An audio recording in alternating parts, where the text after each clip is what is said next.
Everybody left school. I lived right by the airport. It was part of our life. I left school on the Friday. I started work on the Monday. Literally, that's how it happened. Hi, Steve. Hi. Thank you so much for accepting this interview. No worries. And first of all, for those audiences outside there who don't know you yet, can you just give a quick introduction? I'm Steve Parker. I'm the Director General at BIFA, which is the British International Freight Association. And we're here as part of a member of FIATA and pleased to be here. That's amazing. So since you mentioned about BIFA, Yes. for those people who are not very familiar with BIFA yet, can you just have like 1 minute or two to introduce this to others? Yeah, so BIFA is the trade association for freight forwarders in the UK. And we have about 1,700 members, which is most of the freight forwarding industry that there is. So we do very well. Life is very good, and this is good for us. So it's working well. Amazing, Steve. So we are very passionate about logistics people.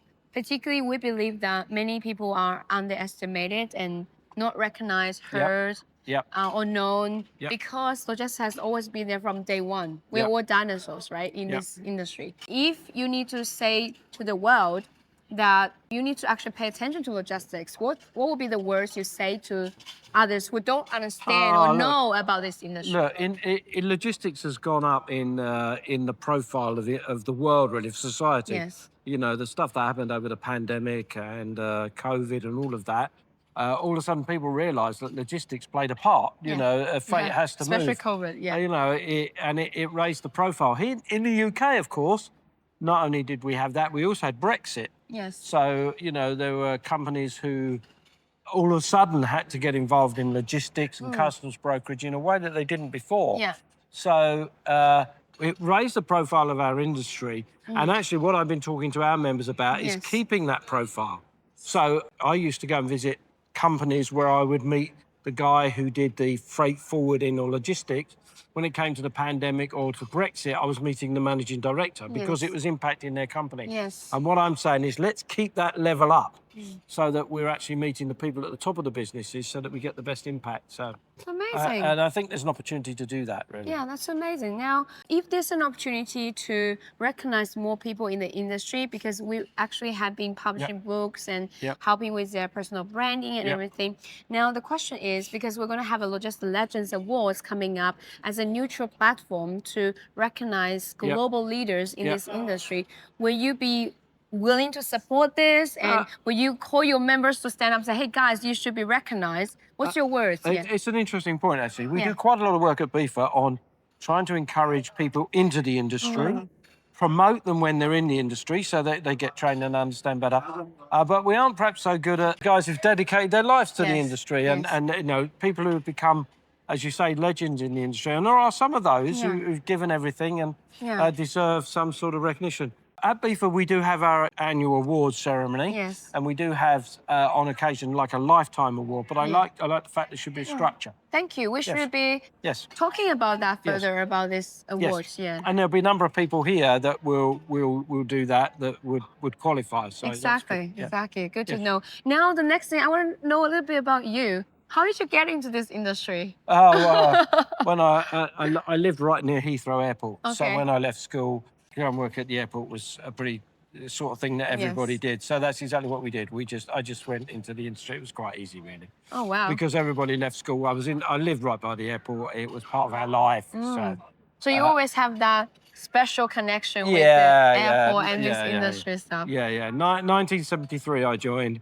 I left school on the Friday. I started work on the Monday. Literally, that's how it happened. And I've been there ever since. And I love it. It's a great industry.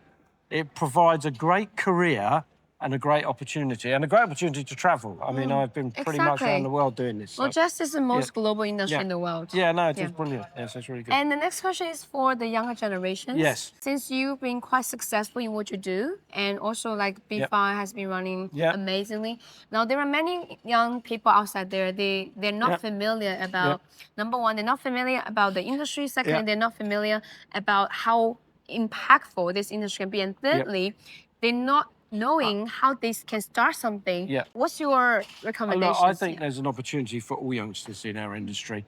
And what I think people forget, they talk about the logistics industry. They think about drivers and warehousemen. And but then actually, boxers. we need accountants. And need all of these types of people. Yeah. So it is not just about one type. And I think so many answers. So we go to schools and we talk at schools and we just say to them, look, think about the whole picture that makes a logistics company work and makes boxes move around the world. Okay, we still move a box. That's important. Part of it. That's part of it. But actually, it's only a part of it. And there's an opportunity for everyone. Yeah. And I think that's fantastic. It's amazing. So, Steve, one more thing, because you have so much wisdom, I want to keep you a little bit longer. Okay.